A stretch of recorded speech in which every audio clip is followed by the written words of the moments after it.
हरे कृष्णा। तो बहुत दिनों से हम लोग हनुमान जी के बारे में चर्चा कर रहे थे और हनुमान जी की जो विभिन्न प्रकार की लीलाएं थी उसके बारे में हमने डिस्कस किया। आज ऐसे ही भगवान के एक और शुद्ध भक्त के बारे में हम चर्चा करने जा रहे हैं, जो कि अपनी सेवा बहुत अच्छे तरीके से करते हैं। कई जन्मों से हम भक्ति कर रहे हैं या कई हमारे जन्म हुए हैं अभी तक, तो हो सकता है हम ऐसा हुआ नहीं कि हम इन भक्तों से मिले नहीं। ऐसा कोई भी भक्त नहीं जो इन भक्त से मिले नहीं है। तो जब कभी भी भक्ति की जाती है तो भक्ति में क्या होता है, कई प्रकार से कार्य किया जाता है और कई प्रकार के नियम होते हैं। तो उन कई प्रकार के कार्य करने से कई बार हमारे मन में एक प्रकार की दुविधा उत्पन्न हो जाती है कि क्या सही है क्या गलत है। तो महाभारत में श्लोक आता है, तर्को प्रतिष्ठात्मा स्थिति तो विभिन्नास। अर्थात कि जब कभी भी कोई तर्क स्थापित किया जाता है, प्रतिष्ठात्मम मीन जब भी कोई प्रतिष्ठा मतलब तर्क बताया जाता है, तो उसमें क्या होता है, बहुत सारे मुनियों के अलग अलग अपने मत आते हैं और ऐसे में ये बता पाना बहुत ही मुश्किल होता है कि कौन सा मुनि सही बोल रहा है, कौन सा गलत बोल रहा है, क्योंकि हर एक एंगल से हर एक मुनि सही बोल रहा होता है। वह जो व्याख्या करने जा रहा है वह सब कुछ ठीक ही होती है। तो फिर हमें कैसे समझ में आएगा कि हमें किस चीज को पालन करना है? तो फिर ऐसा बोला गया है, इसका श्लोक का एक लास्ट लाइन आते हैं, महाजन योना गथा सुपंथा। अर्थात महाजन लोग जिस पंथ को अर्थात जिस पाथ को फॉलो करते हैं, ऐसे पंथ को हमें पालन करना चाहिए। अब ये महाजन क्या होते हैं? तो महाजन, महा अर्थात बड़ा या ग्रेट, जन अर्थात व्यक्ति या पर्सनालिटी। हम इसे बोल सकते हैं महाजन अर्थात ग्रेट पर्सनालिटी या कोई ऐसा बहुत ही बहुत बड़ा व्यक्ति जो क्या करता है, who guide us in our spiritual life, और जो व्यक्ति हमें हमारे भक्ति में क्या करता है, मार्गदर्शन करता है। तो शास्त्रों में ऐसे 12 महाजनों के बारे में बताया गया है। तो इन्हें बोला जाता है 12 महाजन, 12 महाजन। ये जो महाजन है ये क्या है, इन्हें ही वह अथॉरिटी अर्थात वह अथॉरिटी मिली है और भगवान के वो रिप्रेजेंटेटिव प्रतिनिधि के रूप में कार्य करते हैं, जो हमें गाइड करते हैं, जो हमको बताते हैं कि भक्ति किस प्रकार से की जाए। क्योंकि ये जो भक्ति होती है ना यार, ये उसके डिवोशनल साइंस जो होता है, जो भक्ति का विज्ञान होता है, वो बहुत ही जटिल होता है। कई बार हम लोगों को समझ में नहीं आता हमें किसका पालन करना है, कैसे पालन करना है। तो इस पालन में हमें थोड़ा सा हमेशा कंफ्यूजन रहता है, हमेशा दुविधा रहती है। तो ये जो महाजन है, जब इनके बारे में हम जानते हैं और इन्होंने अपने जीवन में जो किया है उसको हम फॉलो करते हैं, तो हमें क्या होता है, भक्ति बहुत ही सरल हो जाती है। जैसे मान लीजिए कोई व्यक्ति इंजीनियरिंग करने जाता है, कोई स्टूडेंट इंजीनियरिंग करने जा रहा है, अभी उसे इंजीनियरिंग ड्राइंग या फिर केमिस्ट्री या फिजिक्स या फिर इलेक्ट्रॉनिक्स किसी सब्जेक्ट किसी विषय में अध्ययन करना है। तो वह विषय का जब अध्ययन कर रहा होता है तो उस समय क्या होता है, वह अपने अध्यापक से हमेशा पूछता है कि इसकी कौन सी रेफरेंस बुक है, ऐसी कौन सी बुक है जिसे मैं फॉलो कर सकूं और मैं पढ़ पाऊं। तो यहाँ पे हमें क्या होता है, रेफरेंस बुक की जरूरत लगती है। तो रेफरेंस बुक क्या कार्य करती है? रेफरेंस बुक हमेशा हमें बताती है कि किस तरीके से हम चीजों में आगे जा पाए, और उनका जो एक्सपीरियंस होता है वह हमारे साथ समझ में आता है। श्रील प्रभुपाद जी हमेशा बोलते थे, श्रील प्रभुपाद जी अपने भगवद गीता के तात्पर्य में लिखते भी हैं कि एक मुनि जो होता है वह दूसरे मुनि से सर्वदा भिन्न रहता है। एक मुनि ने जो कहा, और इसलिए उसे मुनि कहते हैं क्योंकि वह अपना एक अलग ही विचार सबके सामने लेके आता है। मीन्स आप जब चीजों को देखते हैं तो कई बार हम एंगल चेंज कर लेते हैं, उसके कोण को चेंज करके देखते हैं तो हमें कुछ और दिखने लगता है। तो एक मुनि क्या करता है, किसी चीज को एक तरीके से दिखाता है, दूसरे मुनि दूसरे दिशा में हमको दिखाते हैं, और होते सभी सही हैं। लेकिन कई बार क्या होता है, हमारे अंदर इतनी बुद्धि नहीं होती कि हम चीजों को समझ पाए, इसलिए हमें चीजें बहुत कैसी चाहिए होती है, हाफ च्यूड फूड, अर्थात आधा चबा हुआ खाना। जैसे क्या होता है, चिड़िया जब अपने बच्चों को देखती है, जब नए नए बच्चे पैदा हुए हैं और बहुत छोटे छोटे हैं, अभी उनके प्रॉपरली दांत नहीं आए कि वो उसको खाने को अच्छी तरीके से चबा सके और निकल सके, तो चिड़िया क्या करती है, धीरे धीरे करके उनको थोड़ा आधा चबा लेते हैं और चबाने के बाद अपने बच्चों को देते हैं। तो क्या होता है, वो आधा चबाया हुआ खाना जब बच्चे खाते हैं तो आराम से उसको डाइजेस्ट कर लेते हैं। तो जैसे भी हम मान लीजिए भगवान के सामने खड़े हुए हैं, आप सोचिए आप उज्जैन आते हैं, श्री श्री राधा मदन मोहन के सामने आप खड़े हुए हैं और क्या हो रहा है, आप भगवान से प्रार्थना कर रहे हैं, लेकिन आपको तो पता ही नहीं है भगवान से क्या मांगना है। क्यों आपको नहीं पता है कि भाई भगवान से हमको क्या, किस टाइप का हम लोगों को, किस टाइप की हमें प्रार्थना करनी चाहिए और क्या क्या हमें भगवान से मांगना चाहिए। कहीं ऐसा ना हो हम उल्टा मांग ले, क्योंकि क्या होता है, हम जब भक्ति में नहीं आते तो हम क्या बोलते हैं भगवान से, धनम देही जन्म देही रूपबान भार्या देही। अर्थात हम भगवान से क्या मांग रहे हैं कि आप हमें धन दीजिए, आप हमें क्या दीजिए, जन दीजिए, जन अर्थात लोग बाग हमारे फॉलोअर दीजिए, रूपवान भार्या देही, और कैसी पत्नी दीजिए, बहुत ही सुंदर पत्नी हमें दीजिए। क्यों? क्योंकि हम इंद्र तृप्ति कर सकें। अभी आप भक्ति में आ गए हैं, तो अभी भक्ति में आने के बाद आपकी जो डेफिनेशन है वो चेंज हो गई है। वो क्या हो गई, ना धनम ना जनम ना सुंदरिम कवितम व जगदीश काम है मम जन्मनि जन्मनेश्वरे भवतार भक्ति अहेतु की। तो हम भगवान से बोल रहे हैं, धन नहीं चाहिए, जन नहीं चाहिए, सुंदरी नहीं चाहिए, कवितम कुछ नहीं चाहिए मुझे, तो क्या चाहिए, क्या चाहिए, अहेतु की भक्ति। अहेतु अर्थात जिसके पीछे कोई हेतु नहीं है, कोई कारण नहीं है, बस केवल मुझे ये चाहिए। तो अभी देखिए ये दोनों चीज कैसी हो गई हैं, बिल्कुल अलग हो गई हैं। कि एक तरफ हम मांगते हैं धनम देही जन्म देही रूपवान भार्या देही, और यहाँ पे हम बोल रहे हैं ना धनम ना जन्म ना सुंदरी। तो हमें नहीं पता है कि भगवान से क्या प्रार्थना करना है, लेकिन हमारे पूर्वत आचार्य ने हमको अपनी प्रार्थनाओं में सिखा दिया है कि ये चीज मांगना चाहिए और ऐसे मांगना चाहिए। तो जब हम ऐसे भगवान के सामने प्रार्थना करते हैं तो फिर क्या होता है, अपने आप ही सारी चीजें अच्छे से चलने लगती हैं। तो ऐसे ही क्या है, 12 महाजन लोग हैं। श्रीमद् भागवतम के छठे स्कंद के तीसरे अध्याय के जो 20वें नंबर का श्लोक है, वहां पर यह श्लोक बोला गया है। वहां पे श्लोक आता है, स्वयंभूर नारद शंभु कुमारो कपिलो मनु प्रहलादो जन को भीष्मो बलिर वैशाखी वयम। अर्थात ये 12 महाजनों के नाम वहां पे बताए गए हैं कि ये 12 महाजन हैं। ये कौन कौन से महाजन हुए, स्वयंभू अर्थात स्वयंभू का अर्थ हुआ स्वयं भू, मतलब स्वयं ऐसा व्यक्ति जिसका जन्म नहीं हुआ है, मतलब उसकी कोई माता नहीं है, वह स्वयं स्वतः उत्पन्न हुआ है। तो वो कौन है, ब्रह्मा जी। ब्रह्मा जी कहाँ से आए हैं, भगवान विष्णु के जो नाभि है वहां से कमल निकला, उस कमल से ब्रह्मा जी का जन्म हुआ। तो उन्हें माता पिता की जरूरत नहीं पड़ी, सीधे ब्रह्मा जी आ गए। तो उसने होता है स्वयंभू। तो स्वयंभू नारद, तो कौन, नारद जी। शंभु, शंभु का अर्थ क्या हो गया, भगवान शिव। शंभु जैसे बोलते हैं हम लोग, वैष्णव नाम यथा शंभु, अर्थात वैष्णवों में जो सर्वश्रेष्ठ हैं वो कौन है, शंभु अर्थात भगवान शिव।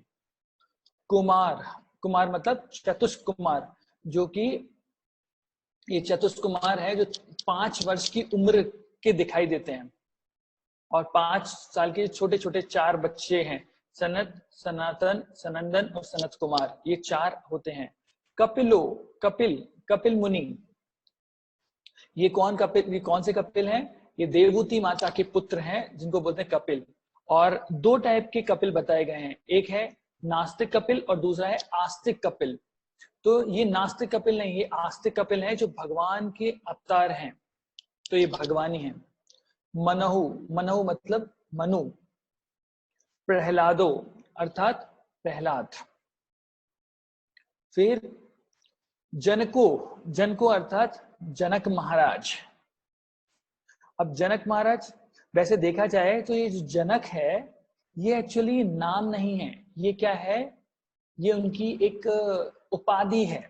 जैसे हम बोलते शास्त्री जी आ गए, शास्त्री जी का अर्थ हुआ जिन्हें शास्त्रों का ज्ञान है। चतुर्वेदी जी, चतुर्वेदी जी का अर्थ हुआ जिन्हें चार वेदों का ज्ञान है। त्रिवेदी जी जिन्हें तीन वेदों का ज्ञान है। द्विवेदी ऐसे दो वेदों का ज्ञान है। तो ये क्या होती है, उपाधि होती हैं। तो ये जनक महाराज भी जो है एक उपाधि है, लेकिन यहाँ पे स्पेसिफिक कौन से जनक महाराज के बारे में बात किया जा रहा है, ये जनक महाराज हैं सीता जी के पिता, और उनका नाम क्या था, श्रीध्वज। उनके भाई थे, इनका नाम था कुशध्वज, और ये जो है इनका नाम है श्रीध्वज। तो ये जनक महाराज के बारे में बात हो रही है। जनक महाराज के पिता का नाम भी जनक महाराज था।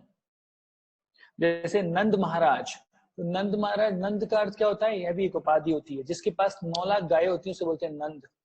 ऐसे नंद होता है। फिर वृषभानु, तो ये भी एक उपाधि ऐसे होती है, इस पर 11 लाख गाय होती हैं। तो यहाँ पर जनक महाराज कौन से जनक महाराज हैं, श्रीध्वज, जो सीता माता के जो कौन थे, पिता थे। हाँ, फिर आता है जनको भीष्मो, भीष्म पितामह, जो कि शांतनु के पुत्र थे, भीष्म देव, तो उनका नाम आता है भीष्म। बलिर, बलिर अर्थात बलि महाराज। वैशाखिर, वैशाखिर अर्थात सुखदेव गोस्वामी, सुखदेव गोस्वामी जो कि व्यासदेव के पुत्र थे और जिन्होंने श्रीमद् भागवतम बोली थी किसको, परीक्षित महाराज को। और यहाँ पे बोलते हैं वयम, वयम का अर्थ हुआ मैं। तो मैं मतलब कौन हुआ, ये वयम मतलब मैं, मतलब आई जिसको बोल रहे हैं वो कौन, तो ये श्लोक कौन बोल रहे हैं, ये श्लोक बोल रहे हैं यमराज जी। तो वयम, तो वयम अर्थात मैं, यमराज जी, तो यमराज जी ये श्लोक बता रहे हैं। तो यमराज जी तो बोला कि मैं भी एक महाजन हूं। तो ऐसे ये कितने हो गए, 12 महाजन हो गए। ये महाजन वह होते हैं जो हमें भक्ति में क्या करते हैं, गाइड करते हैं, हमें बताते हैं कि शुद्ध भक्ति क्या होती है, और ये शुद्ध भक्त हैं भगवान के। तो इन्होंने हमें भक्ति के बारे में बताया हुआ है। अभी तो ऐसे 12 महाजन होते हैं। तो अभी हम जिनके बारे में चर्चा करने जा रहे हैं वो वयम अर्थात जो अंतिम है यमराज जी, उनके बारे में चर्चा करने जा रहे हैं। क्योंकि मुख्यतः देखा जाता है कि यमराज जी से लोग इतना जानते नहीं, और वो जानते नहीं है कि वो एक शुद्ध भक्त हैं, वो किस प्रकार से भगवान की सेवा कर रहे हैं, है ना। उनकी जो सेवा है उनको लोग समझ ही नहीं पाते कि ये व्यक्ति कैसे सेवा कर रहा है और किस प्रकार से इसकी सेवा का भाव है। और क्योंकि उनको क्या लगता है कि ये जो यमराज जी हैं वो तो बैठे रहते हैं और ऐसे न्याय करते रहते हैं। नहीं, मैं भगवान के कहने पे कार्य कर रहे हैं। क्योंकि जब भगवान ने कहा कि अभी अलग अलग पोस्ट पे, जैसे वर्षा का देवता इंद्र बनाया, तो इसके देवता वायु देव को, पवन देव को वायु का देव बताया, अलग अलग डिपार्टमेंट दिए। तो वहां पे जब न्याय की बात आई कि भाई आपको लोगों के पाप पूर्ण जो कृत्य हैं उन्हें सुनना पड़ेगा और फिर न्याय देना पड़ेगा, पुण्य सुनने पड़ेंगे, पुण्य देने के बारे में उनको दिया जाएगा। तो ये इसको बोलते हैं थैंक्सलेस जॉब, जिसके लिए कोई हम बोल नहीं सकते कि उनको कितना थैंक यू बोलना चाहिए। कोई थैंक यू नहीं बोलेगा, गाली देंगे। हमेशा यमराज जी के बारे में अच्छा नहीं बोला जाता, बुरा ही बोला जाता है। तो ये यमराज जी जो हैं वो भगवान के शुद्ध भक्त हैं। अभी चलिए हम यमराज जी के बारे में थोड़ा जानते हैं कि यमराज जी, तो यमराज जी के पिता थे सूर्यदेव। तो यमराज जी सूर्यदेव की संतान है, और उनके पिता का नाम क्या है, सूर्यदेव। जैसे सूर्य भी बताया तो सूर्य एक प्लैनेट है और वहां पे भी बदलते हैं। तो ये कौन से सूर्य थे, व्यवस्वान, व्यवस्वान सूर्य, उनके पुत्र यमराज जी। और उनकी जो माता है या सूर्यदेव की जो पत्नी है उनका नाम है संध्या, या कई बार उसे संज्ञा या समग्न, समग्न ये भी बोला जाता है कई जगह उसे, मतलब उनका नाम संध्या था लेकिन उन्हें संज्ञा या समज्ञ ये भी अलग अलग जगह बोला जाता है उनका नाम। तो ये, और ये किसकी पुत्री थी, जो विश्वकर्मा जो शिल्पी हैं अर्थात जो शिल्प कला करते हैं देवता की, उनकी पुत्री है संध्या। उनसे सूर्यदेव से उनकी क्या होते हैं, क्या बोल सकते हैं, सूर्यदेव की पत्नी है और यमराज की माता है। अभी यमराज जो हैं वो ट्विंस थे और उनका नाम था यम और उनकी बहन का नाम था यमी। तो YAMA यम और YAMI यमी। तो यम से हो गए वो यमराज और यमी से यमुना रिवर। तो यमुना जी जो हैं वो क्या है, वो उनकी बहन है। जो हम वृंदावन में जो नदी देखते हैं जो भगवान के लिए बहुत प्रिय है, वो यमुना जी यमराज की बहन है। ऐसे उनकी दो बहनें और थी, स्टेप ब्रदर या सिस्टर भी बोल सकते हैं, दो बहनें और थी, इनका नाम था भद्रा और तृप्ति। कई बार जैसे सूर्यदेव की कई पत्नियां हैं तो उनसे उनको अलग अलग पुत्र और पुत्री उत्पन्न हुई थी, तो उसमें एक आता है भद्रा और तृप्ति। फिर उनके और भी भाई भी हैं, जैसे शनिदेव, अश्विन कुमार, सुग्रीव और कर्ण। ये सब कौन थे? ये सब सूर्यदेव के पुत्र थे। और अगर सूर्यदेव के पुत्र हैं तो ये उनके यमराज के कजिन्स कहलाएंगे, मतलब भाई कहलाएंगे। यमराज का एक पुत्र है जिसका नाम है कटिल्य और एक और पुत्र था जिसका नाम था युधिष्ठिर। तो युधिष्ठिर महाराज को हम लोग सब जानते हैं, तो युधिष्ठिर महाराज यमराज के अंश थे और कटिल्य एक और पुत्र था उनके। उनकी एक और पुत्री थी जिसका नाम था शोभावती। तो यमराज जी ये उनका परिवार था और यमराज जी एक नाम से और जाने जाते हैं जिनका नाम है धर्मराज। तो धर्मराज अर्थात जो केवल क्या करता है, धर्म के अनुसार ही राज्य करता है। वह जो भी कार्य करते हैं वो कैसे होते हैं, धर्म के अनुसार ही होते हैं। और इनको कई बार हम लोग ऐसे भी शास्त्रों बोला गया है लॉर्ड ऑफ डेथ, अर्थात मृत्यु के स्वामी होते हैं। और ये मृत्यु के स्वामी हैं।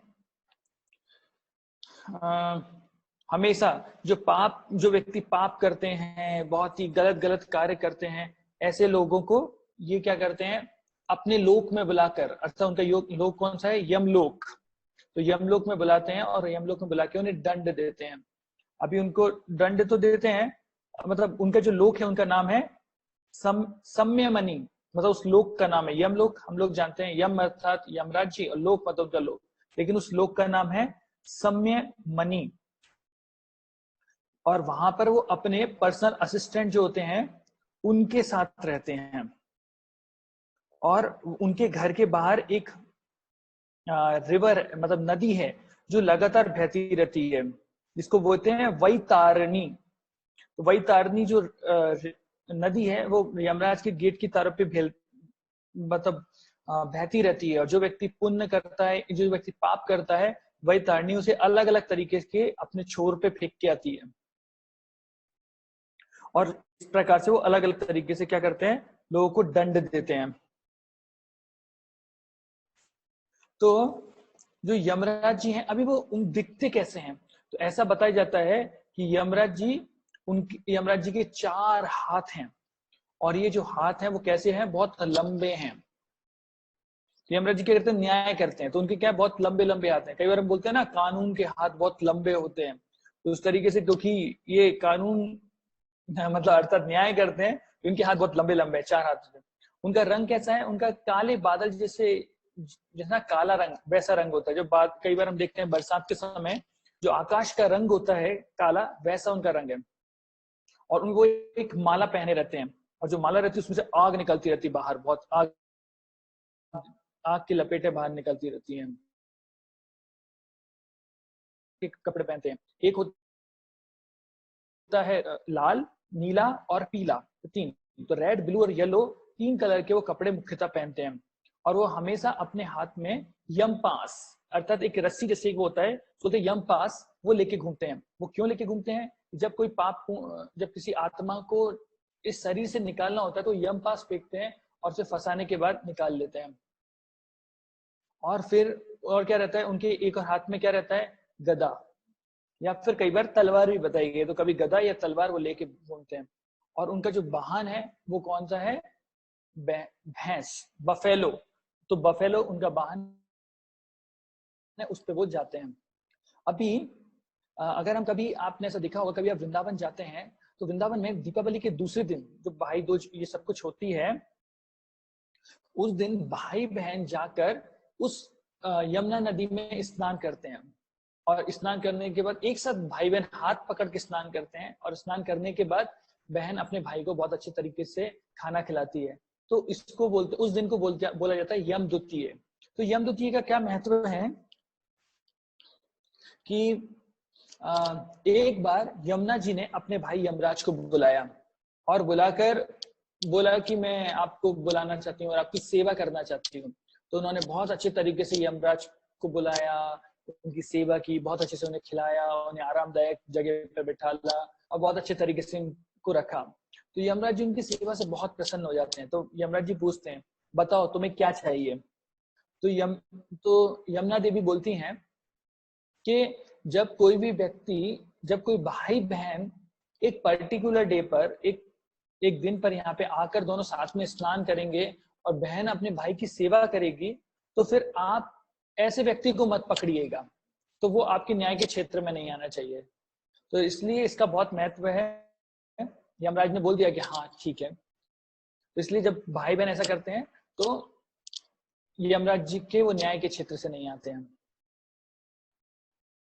तो हमें क्यों हमें महाजन को पालन करना चाहिए? तो श्रील प्रभुपाद जी हमेशा अपने प्रवचनों में बोलते थे, है ना, कि मेरी कोई योग्यता नहीं है भक्ति के बारे में, मुझे कुछ ज्ञान नहीं है, मेरा क्या है, मेरे अंदर भक्ति के विषय में कुछ कहने की, समझने की कोई योग्यता नहीं है, लेकिन मेरे अंदर मेरे गुरु महाराज के प्रति अटूट श्रद्धा है और मैं केवल अपने गुरु महाराज की जो बताई गई चीजें हैं उनको रिपीट कर रहा हूँ, उन्हीं को दोहरा रहा हूँ, और इसलिए मेरे अंदर शुद्धता आ जाती है। तो इसलिए तो जब कभी भी हम क्या करते हैं, जो भी हमारे गुरु महाराज हमको बताते हैं और हम केवल उसी को रिपीट करते हैं जो भक्तों ने हमें बताया है, और तो हम अगर उसी को रिपीट करते हैं तो एक शुद्धता के भाव के कारण हमें बहुत सारी चीजें समझ में आने लगती हैं और हम अच्छे से बता सकते हैं। तो यमराज जी भी वही करते हैं। तो जैसे यमराज जी ने एक श्लोक में कहा, धर्म ही साक्षात भगवत प्रणीतम। किसी ने पूछा कि धर्म क्या है, तो यमराज जी बोलते हैं, धर्म तो साक्षात भगवत प्रणीतम, अर्थात भगवान ने जो कहा वह धर्म है। धर्म तो साक्षात भगवत प्रणीतम, तो भगवान ने जो बोल दिया धर्म है। अभी कोई सोच सकता है कि धर्म ये है, धर्म वो है, तो यमराज जी बोलते नहीं, भगवान ने जो कहा वो धर्म है। अगर भगवान ने, जैसे आपको पता है, ये जो युधिष्ठिर महाराज थे जो कि यमराज के पुत्र थे, वे भी धर्मराज के नाम से बोले जाते थे, उन्हें भी लोग धर्मराज बोलते थे। और वो इतने सत्यवादी थे और इतने धर्म का पालन करने वाले व्यक्ति थे कि उनका जो रथ था वह जमीन से 2 फीट ऊपर चलता था, वह जमीन को टच नहीं करते थे। लेकिन जब कुरुक्षेत्र के युद्ध में जब युद्ध चल रहा था तो भगवान ने उनसे कहा कि जाओ और द्रोणाचार्य को बताओ कि अश्वत्थामा हता, अर्थात अश्वत्थामा मर गया। लेकिन अश्वत्थामा तो जिंदा था, कैसे मर सकता है? मैं तो धर्मराज हूं और अगर मैं बोलूंगा तो क्या होगा, तो वो सही नहीं रहेगा, क्योंकि मैं बोल रहा हूं कि अश्वत्थामा मर गया और मैं झूठ बोलूंगा। तो उन्होंने क्या किया, वो गए और उन्होंने द्रोणाचार्य से बोला अश्वत्थामा हता। उन्होंने इतना ही बोला, अश्वत्थामा हता। इतने में क्या हुआ, भीम ने क्या किया, शंख बजा दिया पू करके। और उन्होंने पूरे स्टेटमेंट ये था, उन्होंने बोला था कि अश्वत्थामा हता नरोवा कुंजरोवा। वो नर था या कुंजर, कुंजर अर्थात हाथी, क्या था वो मुझे नहीं पता है, क्योंकि एक अश्वत्थामा नाम का हाथी भी था जिसे भीम ने अपनी गदा से मार दिया था। तो यहाँ पर जो युधिष्ठिर महाराज ने बोलते हैं नरोवा कुंजरोवा, वो नर है कि हाथी है मुझे पता नहीं, क्योंकि वो झूठ नहीं बोलना चाहते थे। जैसे ही उन्होंने ये बोला तो द्रोणाचार्य ने तो अपने हथियार छोड़ दिए और धृष्टद्युम्न ने आके उनके सिर को काट दिया। लेकिन देखते हैं कि जो युधिष्ठिर महाराज हैं उनका रथ जमीन पे आ गया, जो 2 फीट ऊपर चलता था जमीन से, वो बिल्कुल जमीन पे चलने लगा। तो कुछ लोग बोलते हैं कि क्योंकि युधिष्ठिर महाराज ने झूठ बोला, इसलिए उनका जो रथ है वो जमीन पे चलने लगा। लेकिन आचार्य लोग बताते हैं क्योंकि युधिष्ठिर महाराज ने झूठ बोला इसलिए उनका रथ जमीन पे नहीं चलने लगा। उनका रथ इसलिए जमीन पे चलने लगा क्योंकि उन्होंने भगवान का कहना नहीं माना। उन्होंने क्या किया, भगवान ने जो उनको बोला था उसकी जगह उन्होंने क्या किया, अपने मन से एक स्टेटमेंट जोड़ दिया। तो यहाँ पर यमराज जी बताते हैं धर्म ही साक्षात भगवत प्रणीतम, अर्थात भगवान ने जो कहा वह धर्म होता है। हमें अपने मन से कुछ भी कार्य नहीं करना चाहिए। तो ये जो यमराज जी हैं बहुत ही मृदुल हृदय के व्यक्ति हैं, बहुत ही सॉफ्ट हार्टेड पर्सन है।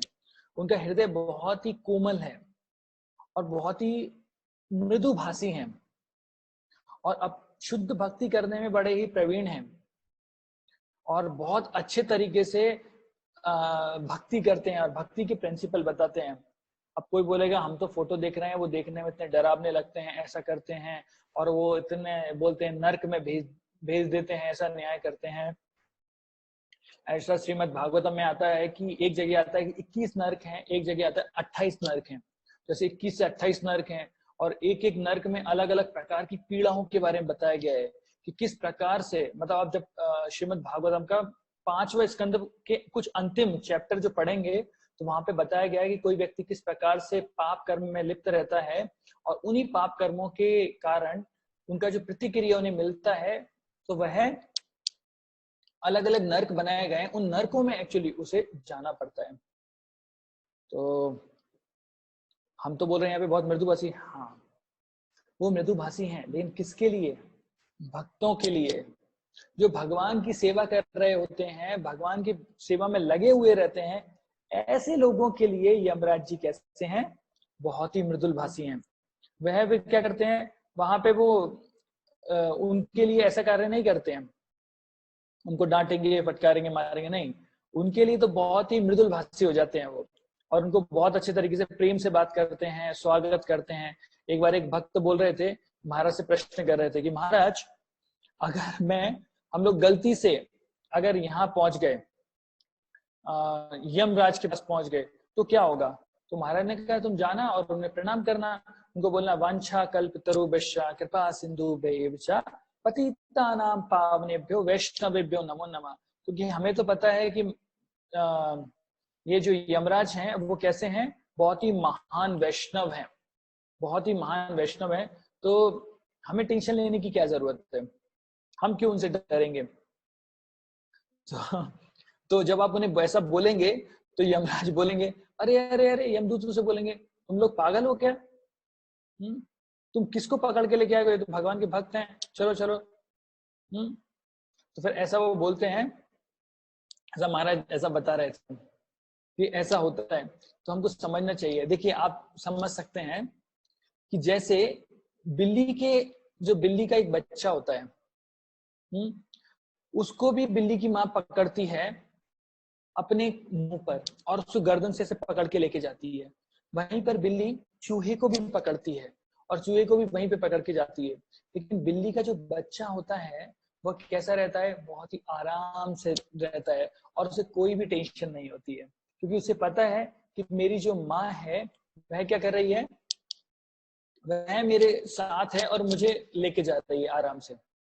वहीं पे जो चूहा है उसे पता है बस अपनी लाइफ का ये, जैसे व्हाट्सएप पे होता है ना लास्ट सीन, वैसे ये अंतिम दर्शन है मेरा, कर लीजिए अभी मैं जाने वाला हूँ, कुछ नहीं बचा है मेरे पास। तो ये अंतर होता है भक्तों का भी। तो यमराज जी उन लोगों के लिए, वो लोग जो पाप कर्म करते हैं उनके लिए बहुत डरावने हैं, लेकिन जो भक्ति करते हैं उनके लिए यमराज जी आके क्या करते हैं, भक्ति के बारे में अलग अलग बताते हैं। और यमराज जी क्योंकि भक्त हैं तो वो हमेशा क्या करते रहते हैं, भक्ति के बारे में बातें करते रहते हैं। ऐसा नहीं है कि यमराज जी इंतजार करेंगे, जैसे भक्त लोग प्रचार करते रहते हैं वैसे यमराज जी भी प्रचार करते रहते हैं। तो एक जैसे श्रीमद् भागवतम में आती है कि जब हिरण्याक्ष की मृत्यु हो जाती है और उसका जब अंतिम संस्कार चल रहा होता है तो उसकी पत्नियां बहुत रो रही होती है, बहुत तरे हो रही होती है। वहां पे हिरण्याक्ष जो थे, हिरण्याक्ष का शरीर वहां पे पड़ा हुआ है और हिरण्यकशिपु अपनी भाभीियों को समझाने के लिए बताते हैं, कह रहे आप लोग इतना क्यों रो रहे हो, तो चलो मैं आपको एक स्टोरी सुनाता हूँ। तो फिर हिरण्यकशिपु अपनी भाभीियों की स्टोरी सुनाते हैं कि एक बार एक राजा दूसरे एक राज्य में युद्ध लड़ने के लिए गए थे, और जब वो युद्ध लड़ रहे थे तो युद्ध लड़ते लड़ते उनकी मृत्यु हो गई, और युद्ध लड़ने से उनकी मृत्यु हो गई। तो उनकी पत्नियां बहुत विलाप कर रही थी, बहुत रो रही थी, बहुत परेशान थी। तो फिर वहां पर यमराज जी एक छोटे से बालक का रूप लेकर आते हैं, और छोटे से बालक का रूप लेकर क्या करते हैं, वो उनसे आके उनको समझाते हैं कि देखिए आत्मा अजर अमर होती है, आत्मा नहीं मरती है। तो जिस प्रकार से जब किसी के कपड़े पुराने हो जाते हैं, वासांसी जीर्णानि तथा देहाय, तो जैसे भी अगर आपके कपड़े पुराने हो गए तो आप क्या करोगे, उसे बदल दोगे। उसी प्रकार से जो आत्मा भी है, जब जब पुराना शरीर खत्म हो जाता है तो नए शरीर में चले जाते हैं। तो विलाप करने की कोई आवश्यकता नहीं है, और आपको ऐसे कार्य करना चाहिए जिससे भगवान की भक्ति की जा सके। तो ये बहुत ही एक बहुत अच्छी बात है जो हमको समझना चाहिए कि यमराज जी ने इस तरीके से उनको बताया, और उसको बताने से, और जब कभी कोई छोटा बच्चा इस प्रकार की बातें करता है, तो छोटे बच्चे तो वैसे भी कुछ भी बोलते हैं तो बहुत अच्छे लगते हैं। तो यहाँ पे यमराज जी इसलिए छोटे बच्चे के रूप में आए थे। अब सोचिए यमराज जी अपने काले रूप में भैंस के ऊपर बैठकर यम पास को हाथ में लेके आते, तो कोई लेक्चर सुनता है क्या उनका? देखकर ही डर जाते, भाग जाते लोग बाग। तो यमराज इस प्रकार से आए थे। तो यहाँ तो इसी तरीके से हम, जब व्यक्ति भगवान की भक्ति करता है तो उसे फिर डरने की जरूरत नहीं होती है। आप लोगों को धीरद्वार प्रभु ने अजामिल बताई थी, वहां पे भी श्लोक आता है बहुत अच्छी तरीके से। जैसे भागवतम के ही छठे स्कंद में 3 अध्याय के 29वें श्लोक आता है, जीवाना व्यक्ति भगवद गुण न मेधसाम चेतस्य न स्मृति तत्चरणारविंदम कृष्णाय नो नमति यक्षरम एकादपि। अर्थात उसमें ऐसा बताते हैं, कौन बता रहा है ये यमराज जी यमदूतों को बोल रहे हैं कि जिनकी जीभ से भगवान के गुण अथवा पवित्र नाम का वर्णन नहीं हुआ है, जिनका चित्त अर्थात हृदय भगवान के चरण कमलों का चिंतन नहीं करता है, जिनका सिर एक बार भी भगवान कृष्ण के चरणों में नहीं झुका है, और जो क्या है भगवान विष्णु के पावन कर्मों की व्याख्या नहीं करते हैं, यमदूतों से बोल रहे हैं ऐसे लोगों को तुम मेरे पास लेके आओ, और फिर ऐसे लोगों को तुम यहाँ पे लेके आओ, उनको हम दंड देंगे। लेकिन वहीं पे यमदूतों को समझाते भी हैं, लेकिन भैया जब तुम यहाँ पे घूमते घूमते जाओगे और क्या करते हो, और तुमको कहीं पर भी ऐसे डिवोटी दिख जाएं जिन्होंने अपने ऊपर एक तिलक लगाया हुआ है, गले में उनके माला है, मतलब तुलसी माला है, तो भैया इनसे दूर ही रहना तुम। तो यमराज जी बोल रहे हैं तुम लोग भगवान की कथा सुनने वाले लोग और कथा कहने वाले लोग और भगवान की सेवा में करने वाले लोग हैं, ऐसे व्यक्तियों से दूर रहना। क्यों? क्योंकि वो मेरी शक्ति के बाहर है, वो हमारे न्याय क्षेत्र के बाहर है, और उनके स्वामी कौन है? नारायण है, हम नहीं है। अगर तुम कुछ भी करोगे तो क्या होगा? नारायण वहां पर उनकी रक्षा के लिए घूमते रहते हैं, तो अपने गदा से तुमको भी मारेंगे, और जब उन्हें पता लगेगा कि मैंने तुम्हें रोका नहीं तो मुझे भी मारेंगे। तो इतना यमराज जी ने उनको बता दिया है। तो जो कोई भी भगवान की कथा सुन रहा होता है, कह रहा होता है, या फिर भगवान की सेवा कर रहा होता है, भगवान की जो भी प्रेममय सेवा में लगा होता है, तुलसी की सेवा कर रहा होता है, ऐसी जगह यम जो होते हैं वो नहीं आते हैं। और ऐसा बताते हैं कि यमराज के जो यमपुरी में जाने के लिए भी अलग अलग तरीके से चीजें होती हैं। अर्थात ये 2 मार्ग होते हैं। जो लोग बेचारे बहुत पापी कर्मी लोग रहते हैं, उनके लिए एक बहुत ही ऐसे खटारा रोड होता है, जिसमें बहुत ही ज्यादा गड्ढे हैं और बहुत ज्यादा परेशानी है ना। बिल्कुल सरकारी बस जैसी रहती है, पूरी हिल रही होती है, हॉर्न को छोड़ के पूरी बस बज रही होती है। तो ऐसी बस जो रहती है उसमें बिठाकर ऐसे मारते पीटते लेके जाते हैं। लेकिन जो पुण्यवान व्यक्ति रहते हैं उन्हें बिल्कुल एक्सप्रेस हाईवे से लेके जाते हैं कि अच्छे से शॉर्टकट से अच्छे से पहुंच जाते हैं। तो इस प्रकार से उनको वहां पे लेके जाते हैं। तो ये यमराज हमेशा उनको बोलते हैं कि किस प्रकार आपको क्या क्या चीजें याद रखना चाहिए, क्या क्या नहीं रखना चाहिए। अभी हम थोड़ा उसमें देखते हैं कि यमराज किस प्रकार से इस संसार में आते हैं। तो एक बार क्या हुआ, मतलब ये यमराज जी हैं, एक बार यमराज जी ने एक एप्लीकेशन लिखी। किसको ये एप्लीकेशन लिखते हैं यमराज जी? भगवान कृष्ण को। भगवान से प्रार्थना करते हैं, भगवान मैं बहुत ही लंबे समय से आपकी सेवा कर रहा हूँ, है ना, तो मैं इतने समय से सेवा कर रहा हूँ, मुझे भी थोड़ा ब्रेक चाहिए, मुझे भी थोड़ा, ना तो संडे देते ना मंडे देते, बस केवल ये सारा काम चलता रहता है। तो भगवान बोलते हैं अच्छा ऐसा है क्या, तो ठीक है ना। तो भगवान का क्या ब्रेक देने की अलग स्टाइल होती है, भगवान ऐसे नहीं, भगवान बहुत ही अच्छे तरीके से किसी को ब्रेक देते हैं। तो भगवान ने कहा ठीक है आपको ब्रेक देते हैं। तो भगवान ने एक लीला रखी। एक बार एक शहर में कुछ चोर प्रवेश करते हैं, और वो जो चोर रहते हैं प्रवेश करते हैं और ढूंढते हैं कौन सा ऐसा अच्छा घर है जिसमें जाके हम अच्छे से चोरी कर सकते हैं। और जो उनसे, जिससे क्या है, चोर भी सोचते हैं ना कि अच्छी जगह की चोरी करेंगे तो हमें अच्छा पैसा मिलेगा, अच्छी चीजें मिलेंगी। तो मैंने कहा ठीक है, अच्छा है, वो जगह ढूंढ रहे थे कहाँ पे चोरी कर सकते हैं, कहाँ पे कर सकते हैं। तो उन्हें एक बहुत ही सुंदर एक जगह मिला। अच्छा, और वो क्या था, महल था। किसका महल था? वो राजा का महल था। अब राजा के घर पे उन्होंने क्या चोरी कर ली, और चोरी करने के बाद अब उनको सिपाहियों ने देखा तो भागने लगे। भाग रहे थे तो उन्हें वहां पर एक झोंपड़ी दिखाई दी, हट दिखाई दी। और वो झोंपड़ी थी और वो एक आश्रम था। वो आश्रम किसका था? एक मंडूका ऋषि थे, उनका आश्रम था। तो मंडूका ऋषि वहां पे रह रहे थे और वो बहुत अच्छे तरीके से अपनी साधना और कर्म करते थे। अब ये मंडूका ऋषि के आश्रम में चले गए, सोचा कि यार ये तो ऋषि का आश्रम है, यहाँ पर तो कोई आएगा नहीं। तो इन्होंने ऐसे सोचकर मंडूका ऋषि के आश्रम में प्रवेश किया और जाकर छुप गए। अभी जो, क्योंकि चोरी इतनी बड़ी जगह हुई है तो ढूंढते ढूंढते सिपाही मंडूका ऋषि के आश्रम में पहुंच गए।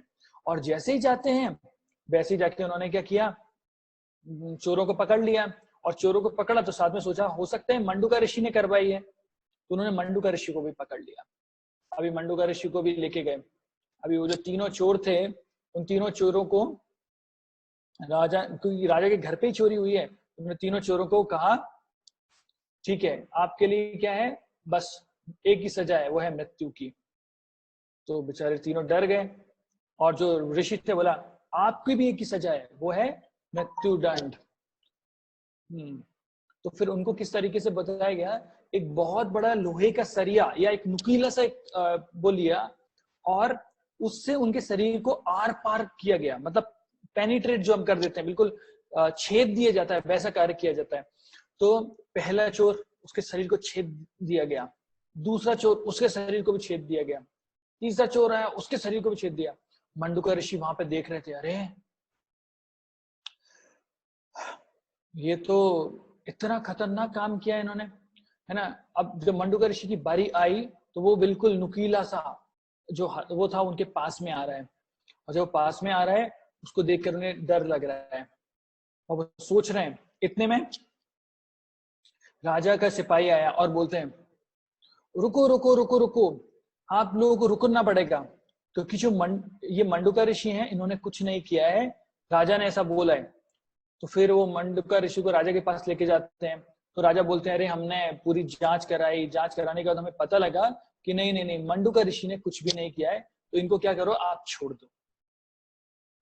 तो मंडूका ऋषि को वो साथ सम्मान छोड़ देते हैं। अब मंडूका ऋषि छूट तो जाते हैं, लेकिन मंडूका ऋषि सोचते हैं मैंने अपने जीवन में कोई तो पाप कर्म किया नहीं है, फिर ऐसा क्यों हो रहा है मेरे साथ कि मुझे इतना दंड मिल रहा है, मैं यहाँ तक भी क्यों आया, तो मैंने कोई कुछ ऐसा पाप कर्म किया नहीं, मैं तो भगवान की सेवा में लगा रहता हूँ। तो उन्होंने बोला कि ये दंड किसने दिया होगा, तो दंड के स्वामी कौन है, यमराज जी। हमें हमारे कर्मों का दंड कौन देता है, यमराज जी देते हैं, है ना। ऐसा बोलते हैं आपने कर्म दो से आप नहीं डूबी लो, व्यक्ति को जो कर्म जो दंड मिलता है वो अपने कर्मों के द्वारा मिलता है। कई बार हम क्या करते हैं, अपने कर्मों के लिए दूसरों को जिम्मेदार ठहराते हैं, लेकिन हमारे कर्मों के लिए दूसरा व्यक्ति जिम्मेदार नहीं है, हमारे कर्मों के लिए हम ही जिम्मेदार हैं। जैसे मान लीजिए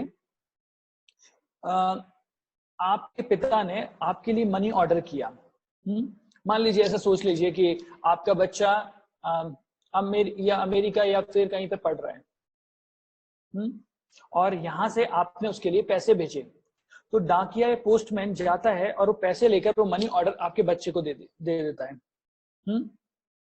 तो दे दिया उसने पैसा, तो अभी वो बच्चा बोलने लगे, अरे आप उस पोस्टमैन से आप तो कितने महान हैं, हर महीने आके मुझे इतना पैसा दे देते हैं, इतना सब कुछ कर देते हैं। तो क्या डाकिया ने वो पैसे दिए क्या उसको, या पोस्टमैन ने दिए क्या? नहीं, वो पैसे किसने भेजे थे? उसके पिता ने भेजे थे। तो धन्यवाद किसको देना चाहिए? पिता को देना चाहिए धन्यवाद। तो पोस्टमैन ने क्या किया, सिंपल वो पैसा लिया और दे दिया। तो कई बार जो लोग हमारे जीवन में आकर हमें दुख देते हैं, वह उनका कारण नहीं है, उन्होंने कुछ गलती नहीं की है, ये तो हमारी ही कर्मा है जो उन्होंने हमें दे दी है। तो एक जो भक्त होता है वो किस प्रकार से सोचता है? वह भक्त सोचता है जो भी मेरे जीवन में गलत चीज हुआ है या फिर परेशानी हुई है, उसके पीछे किसका कारण है? मेरा कारण है, मेरे पाप का पूर्ण कर्म है। लेकिन जो भी अच्छा हो रहा है वो भगवान कर रहे हैं। और ऐसा जब व्यक्ति सोचता है तो आप देखिए उसका जीवन बहुत ही सुखमय होता है। आशा परमो दुखम, अर्थात आशा अर्थात एक्सपेक्टेशन सबसे बड़े दुख का कारण है। अगर आपने किसी से एक्सपेक्टेशन लगाई हुई है ना, तो आपको दुख होगा। मान लीजिए मेरी आपकी तबीयत खराब हो गई और पत्नी अच्छे से खाना बना के नहीं दे रही, तो आपको एक्सपेक्टेशन है कि वो मुझे बना के देंगे, और नहीं दे रही तो गुस्सा आ रहे हैं। फिर हम बोलते हैं तुम्हें समझ में नहीं आ रहा है, मेरी तबीयत खराब है, इतना नहीं कर सकते, इतना नहीं समझ सकते। तो ये क्या एक्सपेक्टेशन का लेवल होता है। जितनी ज्यादा आशा होगी उतनी ज्यादा आसक्ति होगी, और ये आसक्ति के कारण हम भौतिक संसार में रहते हैं। तो मंडूका ऋषि ने बोला कि मनी ऑर्डर तो यमराज के जरिए मिला है हमको, तो वो सीधे यमपुरी जाते हैं, और यमपुरी जाकर सीधा यमराज के पास पहुंचते हो। यमराज से बोलते हैं, ऐसा मैंने क्या कर्म किया था जिसके लिए तुमने मुझे इतना दंड दिया? तो यमराज जी के सेक्रेटरी हैं, जो मतलब अकाउंटेंट हैं, जो सबके एक्सेल शीट में अपनी शीट बनाते रहते हैं, वो क्या है? चित्रगुप्त है ना। तो अपने लैपटॉप से बोलते हैं, बोले चित्रगुप्त जरा खोलो जरा लैपटॉप में इनकी एक्सेल शीट, इन्होंने क्या किया था ऐसा। तो चित्रगुप्त उनकी अपना एक्सेल शीट खोलते हैं लैपटॉप में, और देखते हैं कि जब ये छोटे थे बहुत, तो ये क्या कर रहे थे, एक बार खेल रहे थे तो उन्होंने एक चींटी को पकड़ा और कांटे से उस चींटी के शरीर को आर पार कर दिया। इसलिए इस जन्म में मतलब इसलिए इनको क्या मिला, इनके शरीर को उस लोहे से आर पार करने की सजा मिल रही थी। अभी मंडूका ऋषि बिल्कुल गुस्सा हो जाते हैं, बोलता अरे ये कैसा नया है, जब मैंने उस चींटी के शरीर में ऐसा कांटे से किया था तब तो मैं बहुत छोटा बालक था, मैं तो जानता ही नहीं था कि अच्छा चीज क्या होता है, बुरा क्या होता है, और तुम मुझे उस चीज का दंड दे रहे हो। बोले तुम इस सीट पे बैठने के लायक ही नहीं हो, तुम क्या सोचते हो तुम यमराज बन गए, तुमको तुम्हारा कोई न्याय नहीं करेगा? तो ठीक है, मैं तुमको श्राप देता हूं कि तुम इस भौतिक जगत में मृत्यु लोक में आओगे और शूद्र के रूप में जन्म लोगे, और 100 वर्षों तक तुम यहीं पे रहोगे। तो यमदूत जितने खड़े थे वो सोचने लगे, अरे आज तक तो हमने देखा यमराज ही सबका न्याय करते हैं, ये कौन सी पर्सनालिटी है जो यमराज का न्याय करके चली गए। हाँ, तो इसके पीछे कहां से चल रहे थे? ये एक्चुअली जो यमराज जी ने एप्लीकेशन लिखी थी भगवान को, उसका रेसिप्रोकेशन था। यमराज जी ने पूछा था ना कि भगवान मैं थोड़ा बोर हो रहा हूँ अपनी सेवा से, थोड़ा मुझे भी भक्ति करने के लिए टाइम दीजिए, थोड़ा हॉलीडेज पे जाने दीजिए, वर्ल्ड टूर पे जाने दीजिए। तो यहाँ पे भगवान ने उनको छुट्टी दे दी कि जाओ 100 साल की छुट्टी मिल गई तुम्हें, जाओ। तो वो फिर इस संसार में आते हैं किसके रूप में? विदुर के रूप में। तो विदुर जी के रूप में वो इस संसार में आए, और कैसे एक शुद्ध भक्त के रूप में रहे। वैसे अगर यहाँ पे देखा जाए कि यमराज जी, हमने तो बोला कि आपने तो बोला ये तो धर्मराज हैं, हर चीज धर्म से करते हैं, तो ये गलती कैसे हुई? नहीं, यमराज जी से गलती नहीं होती, ये भगवान की एक लीला होती है जिसके जरिए भगवान ये सारी चीजें करवाना चाहते हैं। जैसे एक और लीला आती है, मार्कंडे मुनि। एक मार्कंडे मुनि थे जो कि बचपन मतलब यंग एज में उनकी मृत्यु हो जाती।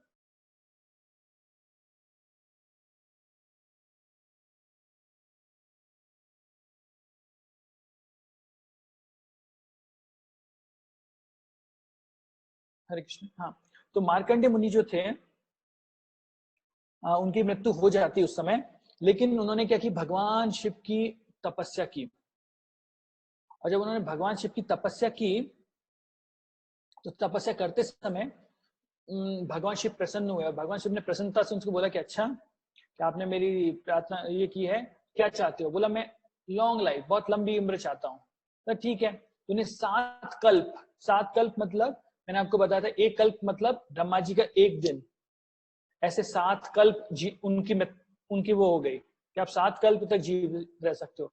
आप समझ सकते हैं 7 कल्प कितने ज्यादा हो गए? ब्रह्मा जी का एक दिन, ब्रह्मा जी के एक दिन में कितना? 1000 दिव्य युग। एक दिव्य युग में कितना? सतयुग, द्वापर, त्रेता, कलयुग, 4। ऐसे 4 युग, ऐसे 1000। ये क्या हुआ? ब्रह्मा जी का 12 घंटे, ऐसे ब्रह्मा जी की ऐसे इतनी लंबी। तो यमराज जी के अकाउंट में तो था कि वो यंग एज में ही मर जाते हैं, लेकिन यहाँ पे तो क्या हो रहा है? बहुत ही लंबा जा रहा है उनका। तो ये क्या है? ये इस तरीके से कुछ चीजें चेंज हो जाती हैं, ऐसा नहीं कि हमेशा चेंज हो जाती हैं, कई बार कुछ लीला के लिए भी कर देते हैं। जैसे सत्यवान और सावित्री की कहानी आती है, आप सबको पता है कि सत्यवान जो थे वो बहुत ही जल्दी मरने वाले थे। ऐसा अलग अलग जगह अलग अलग तरीके से सत्यवान और सावित्री की स्टोरी आती है।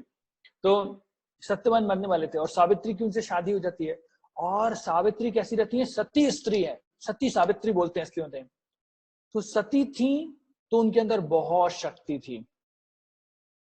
तो यमराज जी जब सत्यवान के प्राण खींचने आते हैं तो सावित्री क्या करती है? प्राण खींचने से मना नहीं करती है, वह क्या करती है? यमराज की बहुत सेवा करती है। यमराज से बोलते हैं अरे आप आए हैं, आप हमेशा आते हैं, लोग आपको बुरा भला बुला बोलते हैं, ऐसा बोलते हैं, आप बैठिए, अच्छे से उन्हें खिलाती हैं।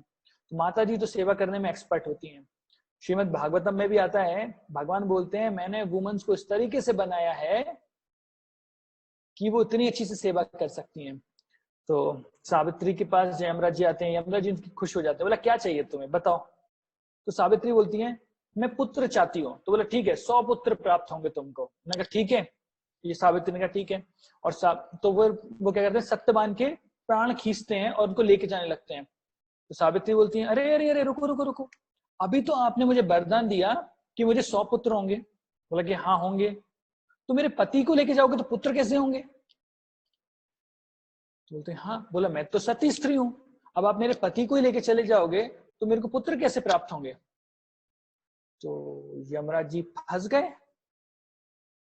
कि सावित्री को उन्होंने बोला कि 100 पुत्र प्राप्त होंगे और यहाँ पर वो सत्यवान को लेके जा रहे हैं। तो यमराज जी बोलते हैं गलती हो गई है तो अपन से, है ना। तो बोलते हैं जब बहुत ज्यादा खुश रहते हैं तो खुशी में आके एकदम से वरदान नहीं देना चाहिए। तो यमराज जी ने दे दिया, अभी फंस गए। तो बोलते हैं ठीक है भैया, छोड़ना पड़ेगा। तो इसलिए वो सत्यवान को छोड़ के गए।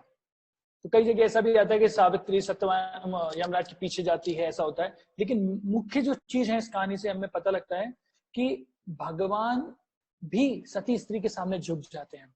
अगर आपकी एक अटूट निष्ठा है, अटूट विश्वास है, तो आपको कोई भी परेशानी नहीं होगी। जैसे आपने अजामिल, धीर गौर प्रभु ने अजामिल की स्टोरी आपको बताई होगी, जो कितना पापपूर्ण कर्म में लगा रहता था। एक बार जब जंगल में गया तो उसने एक शूद्राणी को आलिंगन करते हुए देखा, फिर उसने वो शूद्राणी अर्थात उस वैश्या को घर पे लेके आ गया। फिर उससे उसको 10 पुत्र उत्पन्न हुए और जो सबसे छोटा पुत्र था उसका नाम था नारायण। और जब वो उसकी मृत्यु हो रही थी तो वो चिल्लाने लगा नारायण नारायण ऐसा करके। तो जैसे ही नारायण नारायण चिल्लाया तो क्या हुआ? देवदूत आ गए, क्योंकि कोई व्यक्ति भगवान के नाम ले रहा है तो देवदूत आ गए। इधर से यमदूत भी खड़े हुए हैं, तो यमदूतों को देख के चिल्ला रहा है, इधर से देवदूत आ गए। तो देवदूत बोलते हैं अरे नहीं, अभी आप इसको नहीं लेके जा सकते, इसने कितने भी पाप किए हो लेकिन इसने अभी भगवान के नाम का जप किया है, तो ये अभी आपके उसमें नहीं आता है, चलो निकल लो यहाँ से। तो यमदूत को वहां से भगा देते हैं और देवदूत उनको छोड़ देते हैं। फिर अजामिल को समझ में आ जाता है कि मैंने अपने पूरा जीवन नष्ट कर दिया, केवल इंद्र तृप्ति की और कुछ नहीं किया। तो फिर इसके बाद जो अजामिल रहते हैं वो वहां जाते हैं, बद्रीनाथ जाते हैं और बहुत अच्छी तरीके से भगवान की भक्ति करते हैं, तपस्या करते हैं और भगवत धाम जाते हैं। तो ऐसी बहुत ऐसी कथाएं आती हैं जहाँ यमराज के बारे में हमें पता लगता है। एक बार एक व्यक्ति, एक वकील था और वो यमराज जी से लेने पहुंचे। तो यमराज जी बोलते हैं चलो तुम्हारा टाइम आ गया, चलने का टाइम आ गया। बोलता है अरे ऐसे कैसे जाऊं, मैं तो वकील व्यक्ति हूँ, हर काम हम बिल्कुल सिस्टमेटिक तरीके से करते हैं, आपने तो कोई नोटिस दिया नहीं मुझे, बिना नोटिस के लेने आ गए। तो यमराज बोलते हैं दिया था ना नोटिस, बोला क्या? मैंने बहुत सारे नोटिस भेजे। बोला कौन सा नोटिस भेजा, मुझे तो मिला ही नहीं। बोला मैंने पहला नोटिस भेजा था, तुम्हारे काले बाल सफेद हो रहे थे, पहला बाल सफेद हुआ था, तो वो पहला नोटिस था। जब तुम्हारे दांत गिरने लगे तब दूसरा नोटिस था। बार बार पूरे बाल सफेद हो गए, इतने सारे नोटिस तो मैं भेज रहा था। बोले कलयुग में ये वाले नोटिस लगता है यमराज जी के चलेंगे नहीं। बेचारा बच्चा 20 साल का 18 साल का, उनके बाल सफेद होने लगे। तो यहाँ तो और अभी तो बेचारे लोग रहते हैं, उनके रूट के नाल और इतनी प्रॉब्लम होती है, तो यमराज जी ये भी नहीं बोल पाएंगे जब तुम्हारे दांत गिरने लगे थे तो ऐसा होगा। तो बेचारे छोटे छोटे बच्चों के ही गिरने लगते हैं। लेकिन ये क्या है, यमराज बता रहे हैं कि death can come any moment, कभी भी आ सकती है, इसलिए हमें भगवान की सेवा करना चाहिए। अभी जो विदुर जी थे वो किसके रूप में आए थे? वो कौन थे? यमराज जी थे। और वो यमराज जी इस संसार में क्यों आए थे? भक्ति करने के लिए। और वो किसके पुत्र थे? दासी पुत्र थे, और भगवान के शुद्ध भक्त थे, बहुत अच्छे तरीके से भगवान की सेवा करते थे। तो विदुर और विदुराणी, विदुराणी अर्थात विदुर की पत्नी, भगवान की सेवा करते थे। और उनका भगवान के प्रति इतना प्रेम था, इतना लगाव था कि जब भगवान उनकी कुटिया में आते हैं, आपने सुना है ना, विदुर के घर सूखा साग खाया और दुर्योधन के 56 भोग को भी उन्हें ठोर कर आ दिया। तो जब वो घर पे जाते हैं तो विदुराणी उनको देख के इतनी प्रसन्न होती है, इतनी प्रसन्न होती है कि भगवान स्वयं मेरे घर पे आए। तो वो क्या करती है, केला ऑफर करती है भगवान को, और केला छीलने लगती हैं। और छीलती हैं तो क्या करती हैं, केले को फेंक देती हैं और छिक्कल भगवान को दे देती हैं, है ना। तो भगवान को छिक्कल दे रही हैं और खुद क्या कर रही है, केला जो है फेंक रही हैं। क्यों? क्योंकि उनका ध्यान केले को छीलने में नहीं है, उनका ध्यान किस में है? भगवान की सेवा में। इतना ध्यान है कि वो समझ नहीं पा रहे हैं, कुछ समझ में नहीं आ रहा है उनको कि वो क्या कर रही हैं। तो भगवान भी क्या है, भगवान का ध्यान किस चीज में है? भगवान का ध्यान भी केला खाने से नहीं है। अब भगवान को आप क्या खिलाएंगे भाई? भगवान तो लक्ष्मीपति हैं, हजारों हजारों लक्ष्मियां वहां पे घूमती रहती हैं, इतने सुंदर सुंदर पकवान बनाती हैं। और ऐसा बोलते हैं श्रीमती राधा रानी जो हैं वो तो मुख्य लक्ष्मी है ना।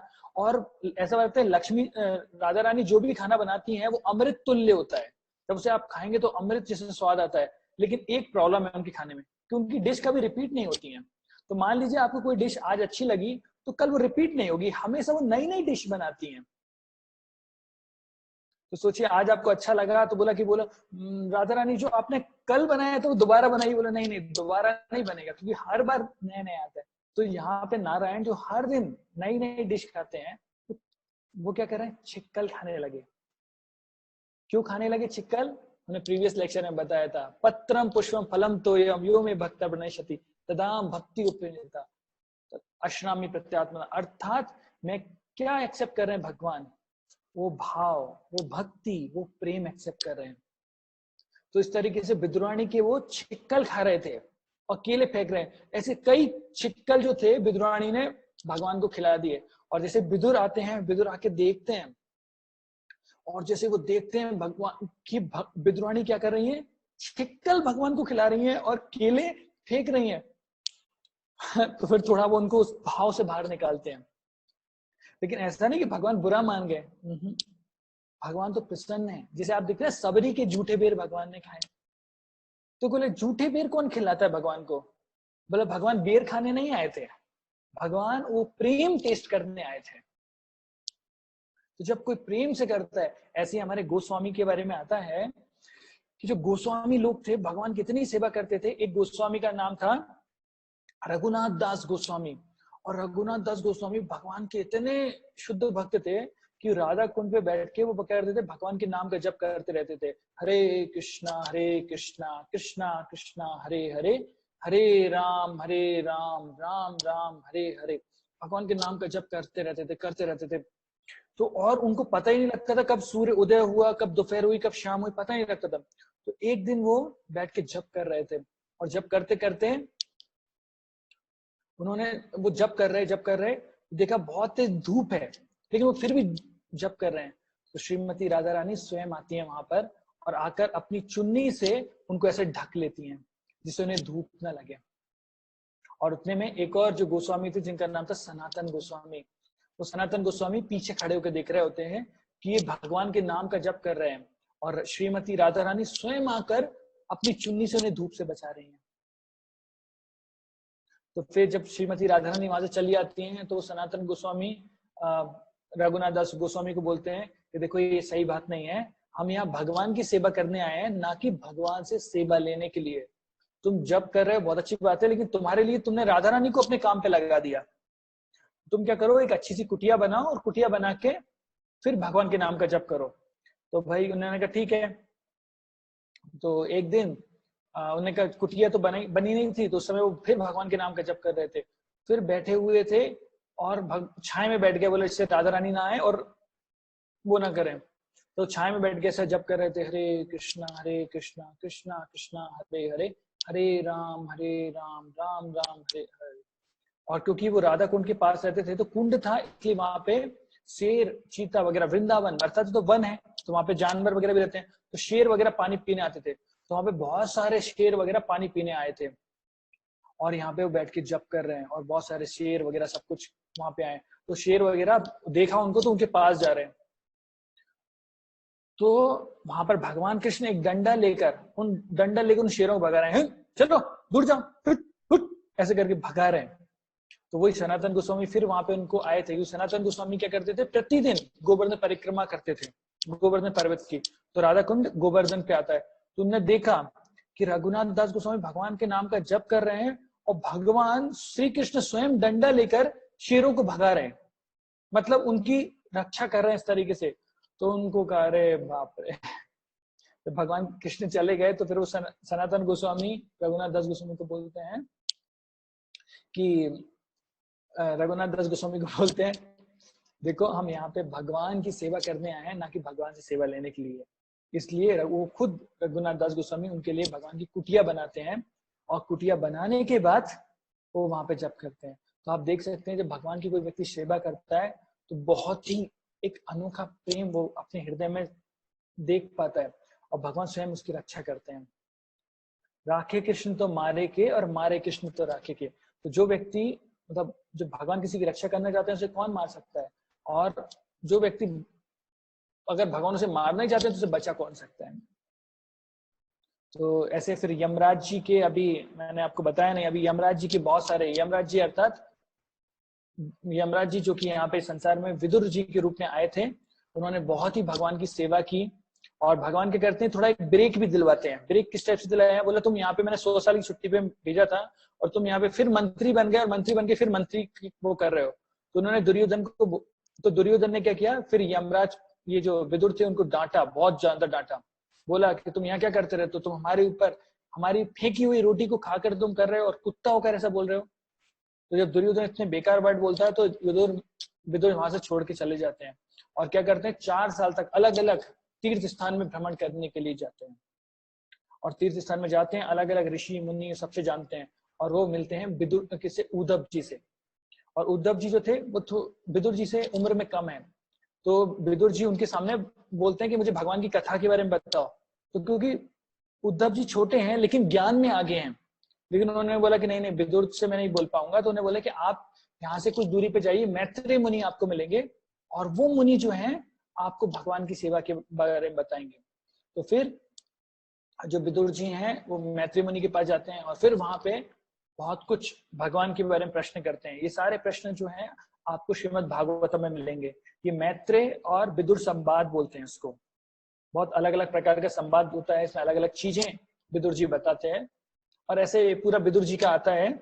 और फिर विदुर जी 100 साल जब पूर्ण हो जाते हैं अपने, तो प्रवास क्षेत्र, एक प्रवास क्षेत्र है, वह जो क्षेत्र है वहीं पर कृष्ण और बलराम जी भी इस जो बहुत ये शरीर है लोगों को दिखाने के लिए यहाँ छोड़ के गए थे, उसी क्षेत्र से, प्रवास क्षेत्र से विदुर जी छोड़ के जाते हैं। और जब वो जा रहे होते हैं तो यमलोक में पूरे सब लोग, सारे देवता और इधर स्वर्ग सभी देवता आके पुष्प वर्षा कर रहे होते हैं उनके ऊपर, क्योंकि वो वापस रीज्वाइनिंग कर रहे होते हैं अपनी जॉब को। यमराज की छुट्टियां खत्म हो गई हैं, जो विदुर के रूप में है अब वापस अपने ज्वाइनिंग पे वापस जा रहे हैं। तो इस तरीके से उनकी बहुत थी।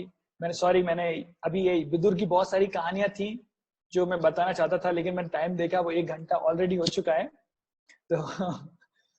तो ये थे हमारे 12 महाजनों में से एक महाजन, जिनका नाम है यमराज जी। तो यमराज जी भक्तों के प्रति बहुत ही कृपालु होते हैं, और वो सीधा सीधा उन्होंने यमदूत से बोल दिया है, जहां पर भी तुलसी की पूजा होती है, जहां पे विष्णु की आराधना होती है, जो भी भगवान के नाम का जप कर रहा होता है, जो भी भगवान की कथा बोल रहा होता है, ऐसे व्यक्ति पे आके कभी भी टच नहीं करना। और जब वो ऐसे व्यक्ति को जाके छूते भी नहीं है। तो ये थे विदुर। तो इसलिए जब भी अगर आप भगवान की सेवा अच्छे से कर रहे हैं, कथा अच्छे से बोल रहे हैं, भगवान के नाम का प्रचार कर रहे हैं, नाम का जप कर रहे हैं, तो आपको टेंशन नहीं है। यमराज आपको हाथ भी नहीं लगाएंगे, क्योंकि उनको पता है कि भगवान विष्णु ऐसे भक्तों की रक्षा कर रहे होते हैं। तो ऐसे महान वैष्णव यमराज की जय। जगत गुरु श्री प्रभुपाद की जय। राम भक्तवृंद की और प्रेमानंदे हरि हरि बोल। तो किसी भी डिवोटी का कोई प्रश्न है तो प्रश्न कर सकते हैं।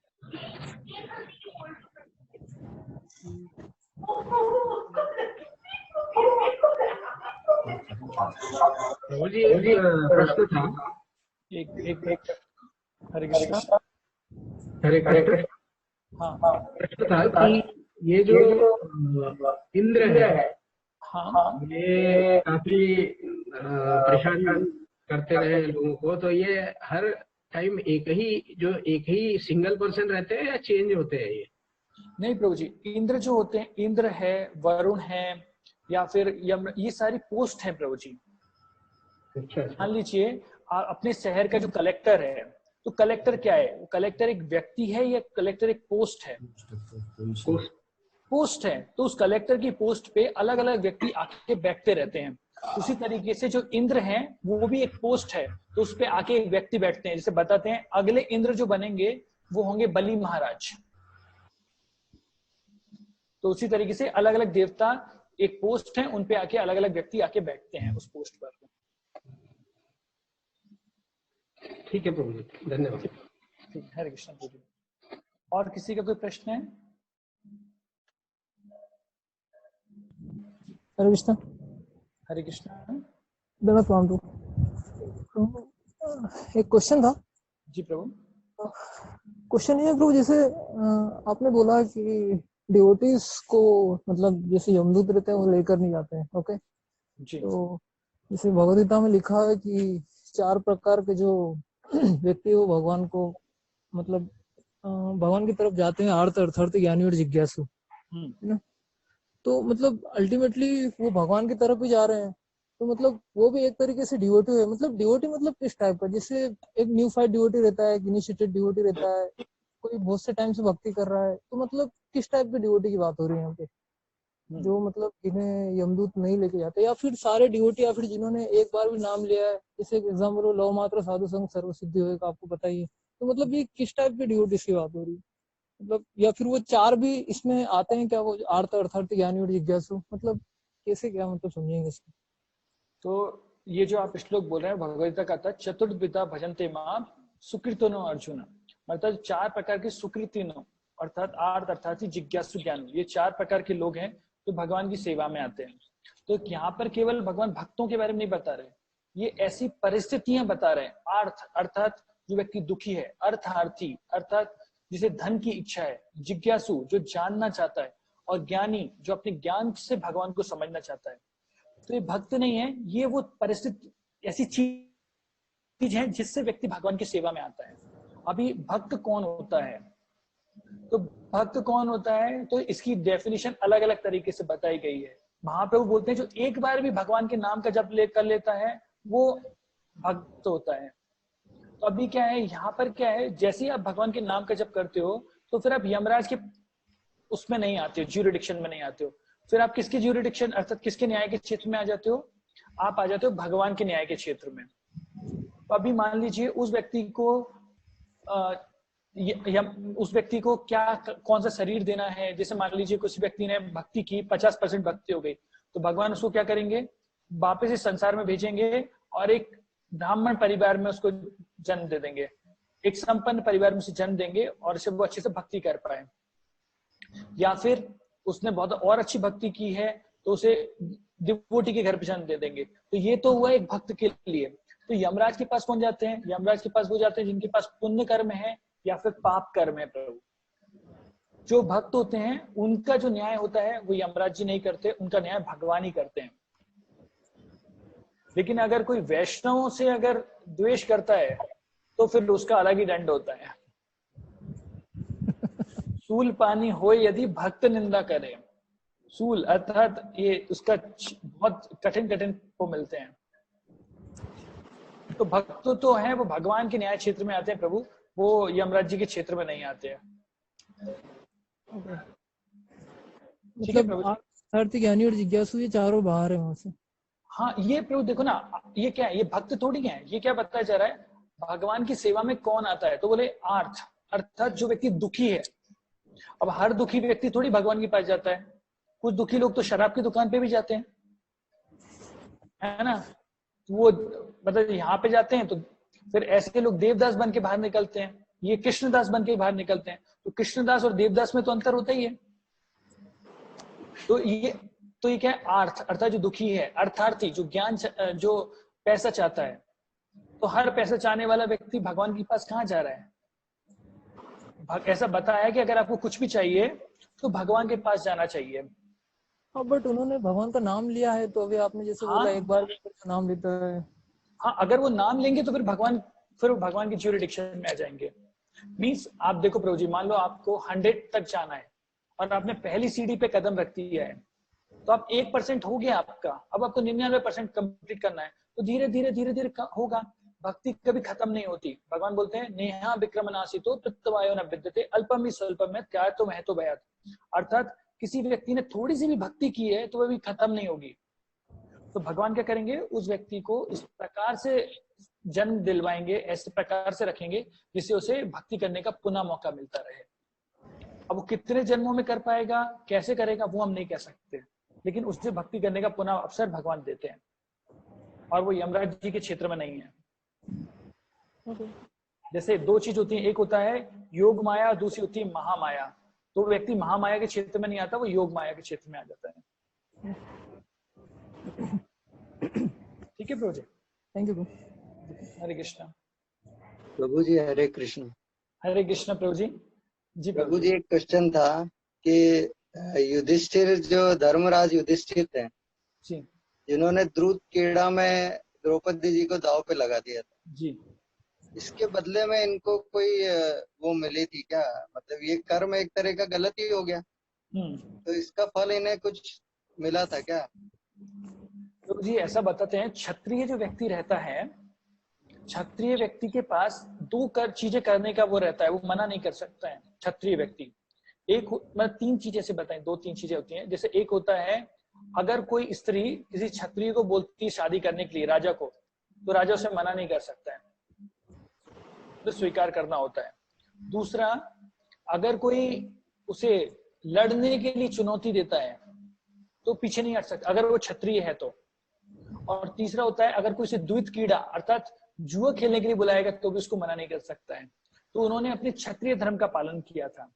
अब बात करते हैं दूसरा, कि उन्होंने द्रौपदी जी को दांव पे लगाया। एक्चुअली ऐसा बताते हैं कि इसके कारण तो उनको इतना कुछ नहीं मिला, क्योंकि ये क्वेश्चन तो क्लियर नहीं था कि द्रौपदी जी को दांव पे लगा सकते हैं नहीं कर सकते। लेकिन इतना जरूर था कि युधिष्ठिर महाराज को एक बार नर्क का दर्शन करना पड़ा था। वो नर्क में गए नहीं थे, लेकिन नर्क का दर्शन उनको करना पड़ा था। तो ये झूठ बोलने की वजह से, ये झूठ बोलना था या ये मुझे एग्जैक्टली नहीं पता। झूठ बोला था ना कि द्रोणाचार्य जी के वहाँ पे ऐसा कहा जाता है कि वो झूठ ही कहा गया था, इसलिए उनको वहाँ पे नर्क के दर्शन करना। लेकिन ये झूठ नहीं था प्रभु जी, क्योंकि इसे भगवान ने बोला था। हमें देखना पड़ेगा, कई कुछ झूठ जो होते हैं वो सच की सीमा से भी बड़े होते हैं।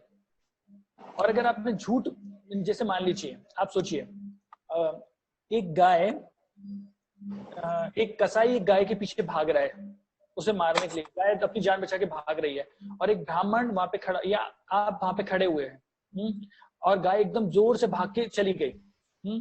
अब कसाई हाथ में वो लेकर आपसे पूछता है गाय किधर गई, तो आप क्या जवाब देंगे?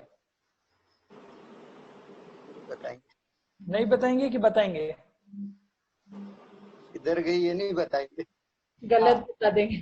गलत बता देंगे। अभी हाँ। आपने गलत बताएंगे तो आपने झूठ बोला, झूठ बोला ना आपने, लेकिन ये झूठ एक सच से भी बड़ा है। तो ये इसके पीछे कई बहुत अच्छी स्टोरी आती है, मैं आपको बताऊंगा कि किस प्रकार से एक ब्राह्मण ने बता दिया था कि गाय साइड गई है तो उसको क्या दंड मिला था। लेकिन आप सोचिए, आपने अगर उस गाय की जान बचा ली झूठ बोलकर, तो उस कई सचों से ऊपर होता है प्रभु। तो ये झूठ और सच की जो कैलकुलेशन होती है वो भगवान अपने तरीके से करते हैं। तो इसलिए यमराज जी बता रहे हैं, धर्म तो साक्षात भगवत प्रणीतम, भगवान ने जो कहा वो धर्म है, तुम जो अपने मन से सोच रहे हो वो धर्म नहीं है। तो भगवान ने बोला कि बोलो कि द्रोणाचार्य मर गया, या सॉरी अश्वत्थामा मर गया, तो बोलो अश्वत्थामा मर गया। तो ये साधारण लोग ऐसा बोलते हैं, लेकिन आचार्य लोग बताते हैं कि युधिष्ठिर महाराज का ये झूठ नहीं था। और इसलिए क्या होता है, जब कोई झूठ या सच बोलता है ना, तो उसके जो पायस कर्म होते हैं वो कम हो जाते हैं, पुण्य कर्म कम हो जाते हैं। तो द्रौपदी के बारे में तो एग्जैक्टली मुझे नहीं पता है, लेकिन मुझे इतना पता है कि उनको एक बार नरक के दर्शन करने पड़े थे। प्रभु जी, मैं कुछ ऐड करना चाहूंगा आपकी परमिशन से।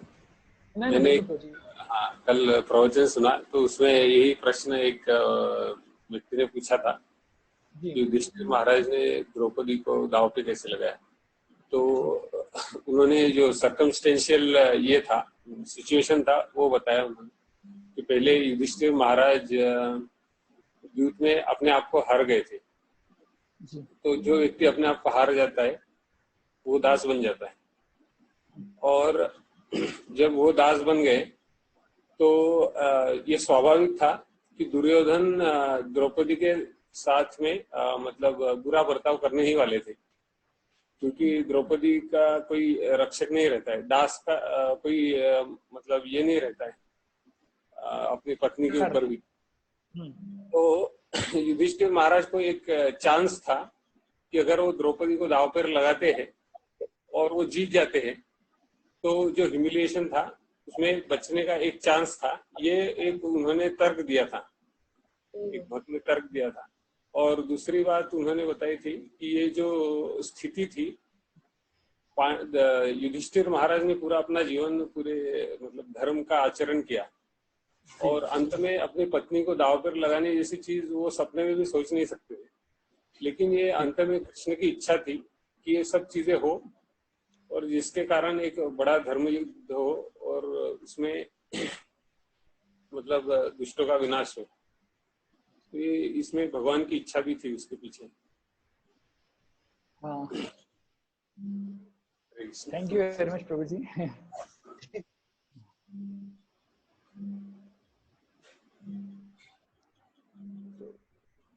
किसी का कोई और प्रश्न है?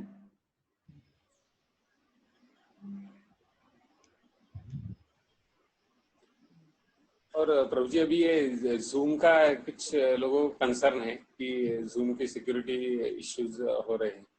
जी जी। तो आपको क्या लगता है, ये कंटिन्यू करें या फिर चेंज कर सकते हैं प्लेटफॉर्म? चेंज भी कर सकते हैं प्रभु जी, अगर लगता है तो फ्री कॉन्फ्रेंस कॉल से कर लीजिए। फ्री कॉन्फ्रेंस कॉल से कल ट्राई करें फिर हम। आप देने वाले हैं लेक्चर या धीर प्रभु? वैसे अल्टरनेटिंग अभी हमने बोला है, तो जैसा चल रहा था हमारा अल्टरनेटिंग वैसा कर सकते हैं। तो मैं धीर प्रभु को बोलता हूँ, और आप चाहें तो अभी भी टेस्ट करके एक बार देख सकते हैं प्रभु जी। हाँ, मेरे पास फ्री कॉन्फ्रेंस कॉल है, मैंने उससे भी क्लासेस दी हैं प्रभु जी। ओके, तो मैंने लिंक भेजा था, सबने डाउनलोड किया है फ्री कॉन्फ्रेंस कॉल? अभी कनेक्ट करके देख सकते हैं कनेक्ट। ओके, तो मैं लिंक फॉरवर्ड करता हूँ प्रभु जी का व्हाट्सएप पे, उससे हम कनेक्ट करेंगे फिर। हाँ जी प्रभु जी, ठीक है। तो ये डिस्कनेक्ट कर दे प्रभु जी फिर। ठीक है प्रभु जी, मीटिंग लीव कर देता हूँ प्रभु जी में। हाँ, ओके। तो बहुत बहुत धन्यवाद प्रभु जी आप सबका, आपका भी बहुत बहुत धन्यवाद के लिए। हरे कृष्णा। हरे कृष्णा। जगद्गुरु शिव प्रभुपाद की जय, अमृत भक्त की जय, की जय, जय गौर प्रेमानंदे। हरि हरि बोल। हरि। कपिल मुनि प्रभु। तो आप कनेक्ट करके फ्री कॉन्फ्रेंस कॉल को मैं लिंक फॉरवर्ड करता हूँ, उसमें खाली जो नीचे का लाइन है वो क्लिक करना है। ठीक। व्हाट्सएप करेंगे प्रभु जी? हाँ व्हाट्सएप कर रहा हूँ।